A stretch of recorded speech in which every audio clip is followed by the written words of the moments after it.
Senator Rounds, please.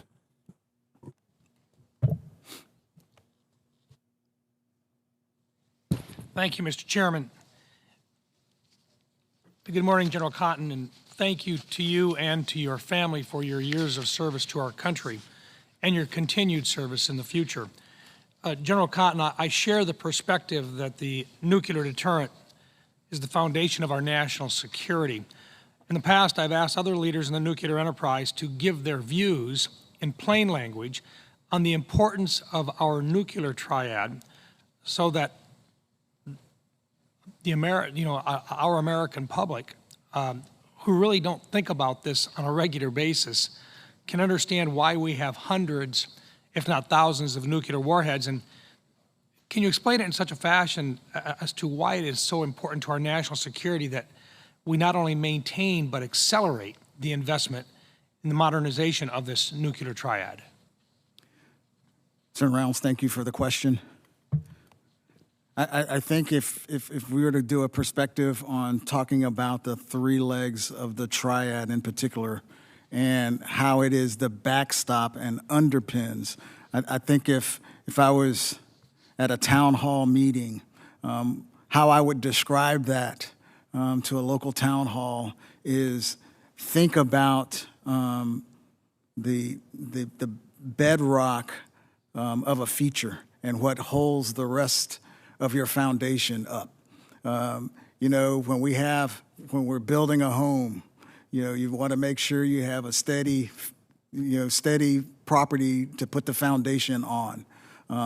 For every operational plan that the Department of Defense has, it relies on the fact that strategic deterrence is going to hold to allow those other missions to accomplish. If that does not happen, that's when you see that deterrence fails.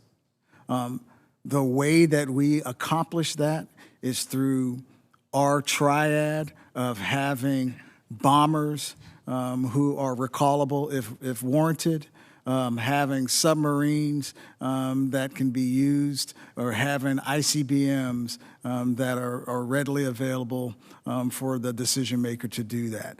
Our adversaries understand that and know that we can hold them at bay. That is that bedrock and foundation that is so critically important for us in this nation.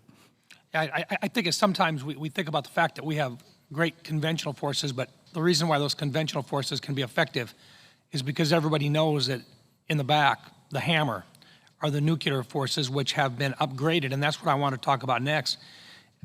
With regard to our nuclear command and control systems, they've got to be upgraded. We're in the process of doing that now.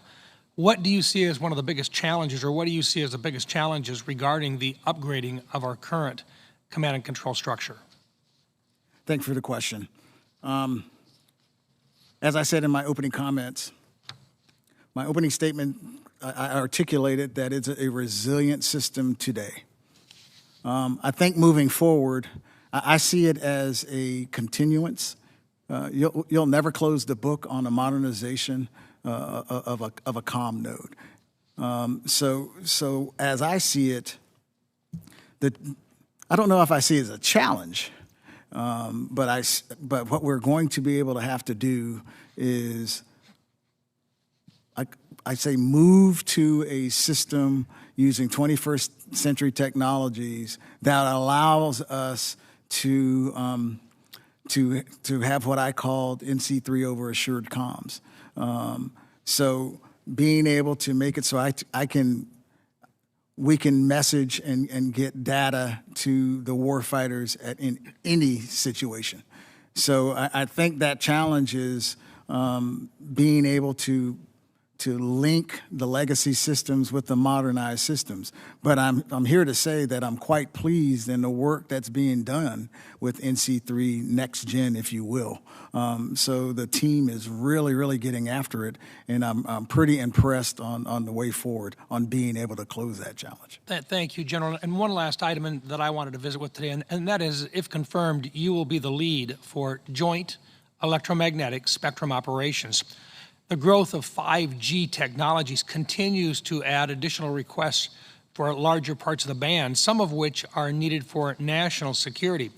Now, recognizing the unclassified setting of this hearing, can you explain to this committee and perhaps to other folks out there that are wondering why it isn't being made more readily available, but that the Pentagon and the Department of Defense clearly is recognizing the need to protect certain areas of the spectrum for national security purposes? Can you share a little bit about the real necessity of working in a consultative way, really, and in a cooperative way with the FCC and the NTIA in maintaining certain portions of the spectrum for national security purposes, and how absolutely critical it is? Senator, it is incredibly critical that we maintain and understand, and to be frank, have others understand the necessity to protect certain bands. If confirmed, I would want to collaborate with the FCC and others, so we can, maybe we need to message better for folks to understand exactly what we're talking about here on the necessity and criticality of making sure that we can protect those bands that you mentioned. Thank you. Thank you, General.